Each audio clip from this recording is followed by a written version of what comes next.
Hello everyone. It's lovely to see you, Tanya and Susan. I'm Tanya, this is Susan. I don't know if you're supposed to like which way it's supposed to go. Um, so from Empowering Me Again, we are here today to discuss the myths about meditation. We want you all to get into meditation like we have. We're both meditation teachers. You'll find all the information in the description. And so today we're going to be talking about the first myth that we've talked about, which is the fact that people think, a lot of people, there's widespread kind of thought that meditation is for people who are like hippie, alternative. You have to be a specific type of person to be a meditator. So we both have stories about that, I think. So why don't you talk about that a little bit, Susan? Over to you. Sure, thanks, Tanya. I do recall at one point when I was really kind of like opening up. It's the best way I can describe it, opening up in meditation. I had this thought in the back of my mind that it was going to change who I was, that I had to become someone different than who I actually was. And I went, oh no, I don't want to do that. And instantly it just like shut down insights. It shut down wisdom. Instead of thinking it's just more of who I really am. Maybe less of who I've been conditioned to be because other people tell us who we should be and our culture does. Yeah. But it was just a little instance of, oh, I have to change. Yeah. Okay. And and that was unsettling. Mm. And it's like, no, actually just becoming more me. More of who you are, which is what you discovered, I guess, along the journey. Yeah. Yeah, that's amazing. Like for me, it was like the opposite. It was like, or I guess there was some part of that, but for me, it was like I thought, well, I can never meditate because I'm not that kind of person. Like I'm not Zen. I'm like a chirpy person.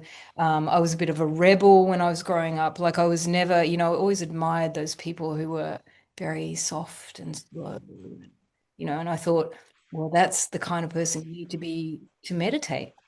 So, I also discovered that, well, in meditating and then afterwards when we did, obviously when we became teachers, that meditation actually, as you say, makes you more who you are and taps, like allows you to tap in really into that person that you are. And in fact, more so, you know how you're talking about conditioning and how you kind of a lot of the time you spend a lot of the time, I think, in the early years, kind of like as a teenager, and then 20s and 30s, like trying to please people by being different people, a different person to different people. And the amazing thing is when you start to meditate, you actually really tap into who you really are and you become more of it, just like you said. That's Yeah. right. That's a really good point because I was also thinking that it's like, who do I want to be? Who is this image that I have been told is, as you said, the quieter, more soft spoken, or whatever it is we've been told? And that's tiring. Like, that takes effort trying to be something other than who you are Yeah. for whatever the reason is, to please others, to stay safe, to whatever the reason is, versus it being effortless, just allowing who we are to bubble out. Yeah. And that's the thing, isn't it? Like meditation teaches you to allow yourself to be who you are. Like allowing is one of the big words that we use. So, Yeah. yeah. So, yeah, I guess, yeah. And it's sort of that. So we've talked like about there's the scary side of meditation, like changing you into somebody else. And also, okay, the fact that you think, okay, meditation can't be for me. A lot of people, when I say, oh, I meditate, it's wonderful, it's changed my life in so many ways, they say to me, oh, no, I couldn't do meditation. I'm not the type of person who could do meditation. So I think like it's a really common thing, and the thing is, so I reckon the solution to that is, I don't know what you reckon, but I think that it's if you just start by doing like 30-second breath every day. That's how it started for me. In fact, funnily enough, when I first started meditating, it was like with an app. And I remember I was on holidays with family. And at first they were like looking at me funny because I'd go off on my own, like in the morning and very early in the morning, and they'd come out and everyone would be together, but they'd see me kind of like alone in a corner. And at first they were like, "What are you doing?" And it felt a bit strange for them, I think. But then after a while, they kind of got used to me doing that and really then respected it. Like I was just taking my little time on my own. And then I guess I was way more present afterwards and grounded when I was with them. And so afterwards, they started accepting.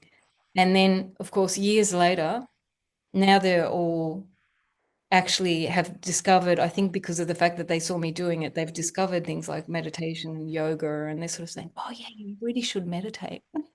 So I was thinking, it's great because they've adopted it. So, Yeah. It made me think, what you just said made me think of something. When you're a kid, you think a certain way, you do certain things, and you didn't have to fight for those things to change. They just kind of faded in your youth. mm, It's like that. It's like an effortless evolution that feels good, feels right, just feels good versus fighting something and trying to change something by fighting it or willpower. So like I had an old idea, that's how I lived. I have a new idea and I'm glad that I have it. It's more happy, it's more peaceful. I'm going with it. So it's a gentle evolution versus a forceful thing. So if people are afraid that it's going to change them in some way they don't want, it's not possible. yeah, And so you're right, just the initial thing is just sit with it. Sit for, take some time, sit in silence, sit with yourself and give it a try. yeah. And as you said, just allow things to be as they are. Yeah. And then comes the insight and the wisdom. But of course, we're going to get to that in later videos. But yeah, so that's the thing. You don't have to be a specific type of person. I forgot to tell you, like my mentor, when I started, obviously, when we learned to be teachers, I was so surprised that she was really chirpy like me. I thought, oh, really zen and everything. But actually, no, she was really chirpy and really sort of intellectual and talking a lot and telling us a lot about the teachings and stuff like that. So yeah, it was a surprise for me. And I just thought, oh, yes, someone like me, so you don't have to be a certain way, you just have to be yourself. That's all you Yeah. need. Yeah, there's always the space for the gift of who we each are. Yeah, It's not being somebody else. It's the yeah, gift of us. that's right.